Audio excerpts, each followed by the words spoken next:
artiste Mark Lass a passé 10 jours dans les cellules de la brigade de gendarmerie de Bankolo et au secrétariat d'État à la Défense sur une plainte de Samuel Eto'o, président de la Fédération camerounaise de football. Tout serait parti d'une gifle involontaire que Mark Lass aurait infligée à Samuel Eto'o au terme de la cérémonie de remise du Ballon d'Or organisée par la Fédération camerounaise de football FECAFOOT. Le jeune artiste ainsi que d'autres fans avaient couru en direction du président de la FECAFOOT pour lui témoigner leur admiration.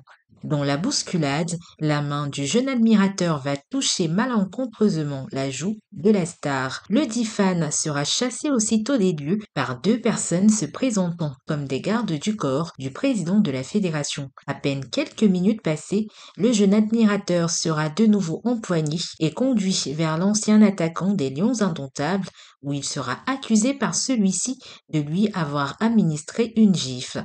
Les explications du jeune Mark Lass ne seront pas prises en compte. Le jeune admirateur sera confié à un gendarme se trouvant non loin de là et sera conduit à la brigade de gendarmerie de Bankolo. Je ne sais pas si le secrétaire du commandant de compagnie, le gendarme qui était dans son bureau là, il a commencé à écouter, il a lu la plainte. Dans la plainte, c'était dit, c'est écrit objet agression pendant l'interview. Et la plainte dit qu'il a été agressé pendant l'interview et suite à ça, il a perdu 1 million sur lui. Et maintenant, quand le commandant de compagnie a compris ça, il a demandé au gendarme là qui était mon enquêteur que est-ce que la signature là est originale, est-ce que c'est authentique. L'enquêteur lui dit oui, c'est sa signature. Il dit que tu as vérifié, il dit oui, il y a des dossiers ici qu'il a eu à signer, sa signature. C'est du genre, quelqu'un d'autre a écrit, il a seulement signé. Moi, j'ai compris ça. Le commandant de compagnie dit maintenant que bon, on va vérifier sa signature. Maintenant, ils m'ont pris moi maintenant en cellule, au 7. 2 jours après ma sortie, l'enquêteur me dit il va aller à la FECAFOOT et mon sort dépendra de Samuel Eto'o. Et là alors, je ne sais pas s'il est parti ou n'est pas parti. Après maintenant,